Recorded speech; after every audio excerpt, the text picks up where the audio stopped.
வணக்கம். இன்றைக்கு பொருட்பாலில் அரசியலில் தெரிந்து தெளிதல் அதில் 2வது குறள், குடிப்பிறந்து குற்றத்தின் நீங்கி வடுப்பறியும் நாணுடையான் கட்டே தெளிவு. குடிப்பிறந்து குற்றத்தின் நீங்கி வடிப்பறியும் நாணுடையான் கட்டே தெளிவு. இது என்ன சொல்கிறாருன்னா, குடிப்பிறந்து நல்ல குடி பிறந்தவர்கள் குற்றத்தின் நீங்கி அப்படின்னா அவர்களிடம் உள்ள குற்றங்களை எல்லாம் நீக்கி உண்மையுடையவராய், நம்ம எந்த தொழில் பண்ணுறோமோ அந்த தொழிலுக்கு நம்பிக்கை உடையவராய், அதற்கு எந்த குற்றமும் வராத மாதிரி நடந்துக்கிறவராய், குற்றத்தின் நீங்கி வடுப்பறியும் அப்படின்னா அந்த இதனால் நமக்கு ஒரு கெட்ட பேர் வந்துடுமோ அப்படின்னு பயப்படுறது. புரியுதுங்களா? வடு அப்படின்னா அது ஒரு கெடுதல், நம்ம பேருக்கு கெட்ட பேர் வந்துடுமோ அப்படின்ற ஒரு பயம் இருக்கிறவங்க. நாணுடையான், அதாவது தீயதை செய்யறதுக்கு வெட்கப்படணும். இன்றைக்கி அது இல்லாமல் போயிடுது நம்மக்கிட்ட. அதுதான் இங்கே சொல்கிறார். நாணுடையான் தேவையற்ற செயல்களை, தன் தகுதிக்கு குறைந்த செயல்களை செய்கிறதுக்கு வெட்கப்படுறது.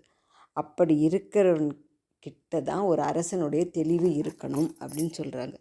நம்ம இதை எங்கே பார்க்குறோம், எந்த அதிகாரத்தில் பார்த்துட்ருக்கோம்? தெரிந்து தெளிதல். அதாவது எந்தெந்த வேலையை யார் யாருக்கு கொடுக்கணும் அப்படின்னு சொல்லி பார்த்துட்ருக்கோம்.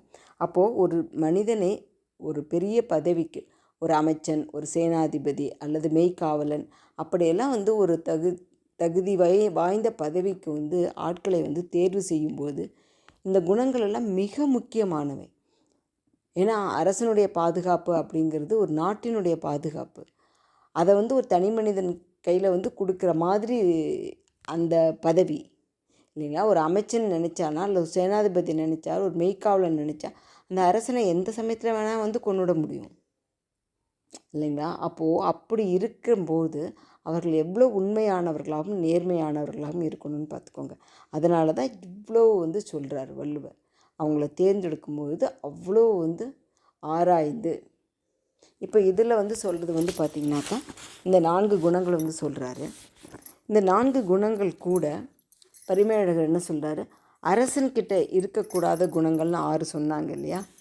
என்னென்ன குணங்கள் அப்படின்னாக்கா, அரசன்கிட்ட செருக்கு இருக்கக்கூடாது, சினம் இருக்கக்கூடாது, சிறுமை இருக்கக்கூடாது, கஞ்சத்தனம் இருக்கக்கூடாது, தேவையில்லாத மானம் இருக்கக்கூடாது, மிதமிஞ்சிய சந்தோஷம் இருக்கக்கூடாது. இதெல்லாம் இருந்தால் என்ன பண்ணுறோன்னு தெரியாமல் காரியம் பண்ணுவோம். இந்த குணங்கள் இவங்கக்கிட்ட இருக்கக்கூடாது. அதற்கூட சோம்பல் இருக்கக்கூடாது, மறதி இருக்கக்கூடாது, தவறு இருக்கக்கூடாது, பிழையாக செய்யக்கூடிய அந்த மனசு இருக்கக்கூடாது. அது மட்டும் இல்லாமல் இந்த மாதிரி இன்னும் மற்ற குற்றங்களும் இருக்கக்கூடாது. கூடா நட்பு இருக்கக்கூடாது. அந்த மாதிரி இன்னும் நிறைய நல்ல பழக்கங்கள் நிறைய இருக்கணும், தீய பழக்கங்கள் இருக்கக்கூடாது. இதுதான் ஏன் இப்படி எல்லா விஷயங்களும் பார்க்குறோம் அப்படின்னாக்கா, நான் சொன்னது தான். ஏன்னா அந்த ஒரு பதவியில் இருக்கிறவங்களை நம்பி நம்ம நிறைய விஷயங்கள் செய்வோம். அப்படி செய்யும்பொழுது அவருடைய தவறினால் அரசனுக்கு ஒரு கேடு அப்படிங்கிறத விட நாட்டினோட வளர்ச்சிக்குமே கேடாக போய் முடியும். அதை தவிர்க்கணும் அப்படின்னா அந்த தகுதி வாய்ந்த நபர்களை தேர்ந்தெடுக்கிறதுன்றது ரொம்ப ரொம்ப அவசியம். இன்றைக்கெல்லாம் இந்த தகுதி வாய்ந்த நபர்களை தேர்ந்தெடுப்பது அப்படிங்கிறது ப்ரைவேட் இதில் தான் கொஞ்சம் இருக்க ஒழிய, மற்றபடி எல்லாம் பார்த்திங்கன்னா யார் வேணால் தடி எடுத்தவன் தெண்டல்காரமான யாருக்கு வேணால் எந்த வேலையை வேணால் கொடுத்துட்டு அதனால் கடைசியில் அவஸ்தைப்படுறது யாருன்னு பார்த்தா மக்கள். அதனால் என்ன பண்ணுறதுன்னு தெரியாமல் ஒரு சூழ்நிலை இருக்குது. இந்த மாதிரி நம்ம படிக்கும்பொழுது படித்ததன் வழி நிற்கணும் அப்படின்னு ஒரு முடிவெடுத்தோம்னாக்கா இந்த சூழ்நிலைகள் மாறும். சரிங்களா? அதனால் குடி பார்க்கணும், அதாவது நல்ல பழக்க வழக்கங்கள் இருக்கும், குற்றம் நீங்கி இருக்கணும், அதாவது தப்பு செய்கிறதுக்கு கெட்ட பேர் வந்துடுமோன்னு பயப்படணும், தீயது செய்கிறதுக்கு வெட்கப்படுற இந்த குணங்களை உள்ளவனை பார்த்து தெரிவு செய்யணும் அப்படின்னு சொல்கிறாரு. நன்றி, வணக்கம். நாளை அடுத்து